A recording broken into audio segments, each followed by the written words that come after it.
በስመ አብ ወወልድ ወመንፈስ ቅዱስ አሃዱ አምላክ አሜን። በመላው ዓለም ያላችሁ በሀገር ውስጥም ከሀገር ውጭም ያላችሁ ውድ ኦርቶዶክሳውያን ኢትዮጵያውያን እንኳን ለጌታችን ለመድኃኒታችን ለኢየሱስ ክርስቶስ የጥምቀት በዓል አደረሳችሁ አደረሰን። እንደሚታወቀው ጥር 11 ቀን በዓለ ጥምቀቱ በደማቅ ስነ ስርዓት ይካሄዳል።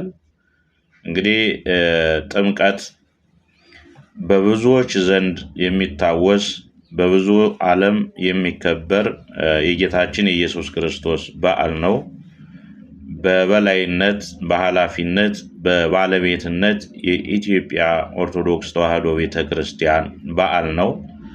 እንደ ዓለም አቀፍ ደግሞ በዚህ ጊዜ በአሁን ዘመን ዓለም አቀፍ በዓል ሆኖ ስለሚከበር ሁሉም ሰው ከቤቱ ወጥቶ በአደባባይ ቤተክርስቲያን ዓለም በሙሉ የሚያከብረው በዓል ይሄ ነው። በዓለ ጥምቀት ማለት ወይም ደግሞ ጥምቀት ማለት አጠመቀ፣ ነከረ፣ ዘፈቀ ከሚለው የግዕዝ ግስ የወጣ ሲሆን ጥምቀት ማለት መጠመቅ፣ መነከር፣ መዘፈቅ ማለት ነው ትርጉሙ። ጌታ በተወለደ በ30 ዘመኑ በዘመነ ሉቃስ ማክሰኞ ጥር 11 ቀን በፈለገ ዮርዳኖስ በእደ ዮሐንስ ወይም በዮሐንስ እጅ ነው የተጠመቀው። ጌታ ከታኅሳስ 29 እስከ ጥር 11 31ኛ ዓመቱን ይይዛል። አበው በመጽሐፋቸውም በትምህርታቸውም እንደዚህ ብለው ያስተምራሉ። ጌታችን መድኃኒታችን ኢየሱስ ክርስቶስ ከታኅሳስ 29 እስከ ጥር 11 31ኛ ዓመቱን ይይዛል ይላሉ። ዮሐንስ በገሊላ ሲያስተምር ሄዶ አጥምቀኝ ብሎታል።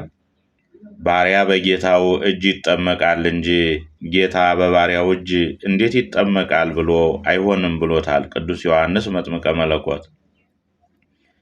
ጌታ ኢየሱስ ክርስቶስም ህድግ ምህረሰ ብሎታል። አንድ ጊዜ ተው አለውና ተያይዘው ወደ ወንዝ ወርደዋል።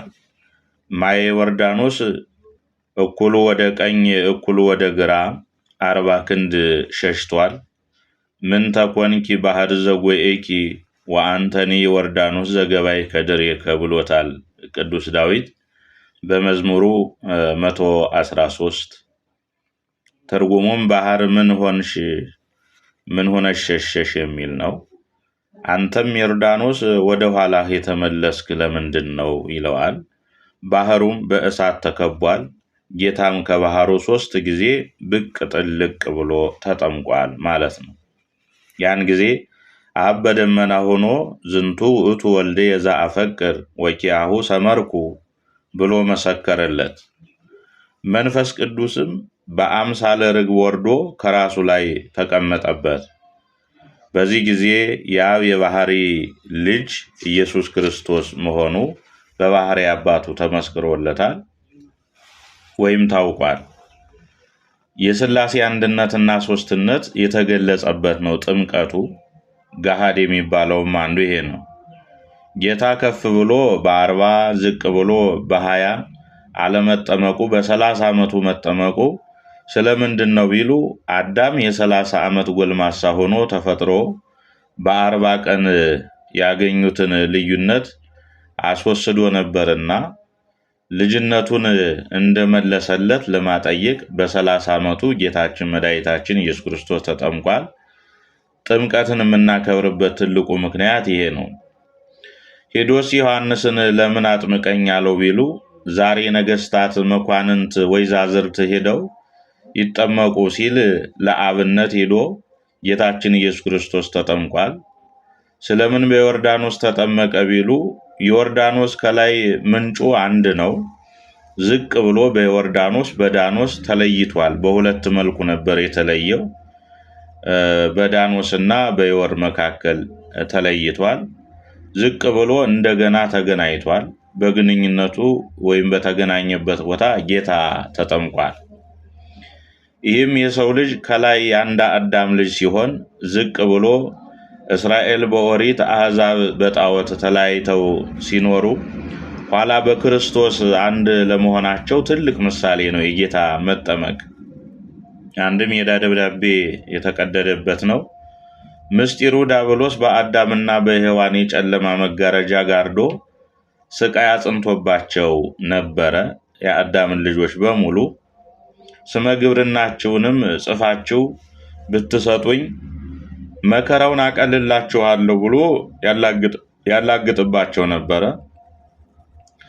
እነሱም አዳም ግብሩ ለዲያብሎስ ሔዋን አመቱ ለዲያብሎስ ብለው ጽፈው ሰጥተውታል። ያንንም በሁለት አብነት ሩካም ጽፎ አንዱን በሲኦል አንዱን በዮርዳኖስ አስቀምጦታል። ስለምን ቢሉ ጌታ ኋላ መጥቶ የኔ ናቸው ይለኛል፣ ደብዳቤ ይታይልኝ የኔ ናቸው እላለሁ ብሎ በዚህ ብልጠቱ ደብቆታል። ነገር ግን በዮርዳኖስ የጣለውን በተጠመቀ ጊዜ እንደ ሰውነቱ ረግጦ እንደ አምላክነቱ አቅልጦ አጥፍቶታል በሊቃውንት ትንታኔ። በሲኦል የጣለውንም በተሰቀለ ጊዜ አጥፍቶታል። ወደ ምሰሰለነ መጽሐፈ ዕዳነ በስርዓቱ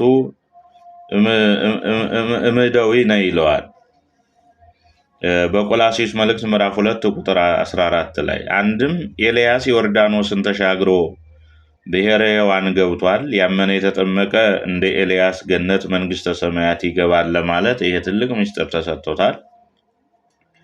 በዚህች ዕለት ጌታችን መድኃኒታችን ኢየሱስ ክርስቶስ ራሱን ገለጸ።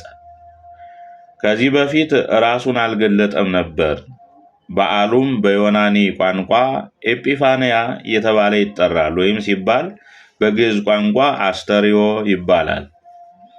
መገለጥ ማለት ነው። ይህም ማለት መታየት፣ መገለጥ ማለት ሲሆን ከሦስቱ አካል አንዱ አካል ወልድ ለተሰብኦ ከድንግል ማርያም ተወልዶ ሥጋ ለብሶ መታየቱን፣ አብ በደመና ሆኖ መመስከሩን፣ መንፈስ ቅዱስ በርግብ አምሳል በራሱ ላይ መቀመጡን ያመለክታል ማለት ነው። ይህም በዓል ከ9ኙ አበይት በዓላት አንዱ ነው። በማቴዎስ ወንጌል ምዕራፍ 3 ቁጥር 13 ላይ ይገኛል። በሉቃስ ወንጌል ምዕራፍ 3 ቁጥር 21 ላይ ይገኛል። በማርቆስ ወንጌል ምዕራፍ 1 ቁጥር 9 ላይ ይገኛል። በዮሐንስ ወንጌል ምዕራፍ 1 ቁጥር 32 ላይ ይገኛል። የበዓሉ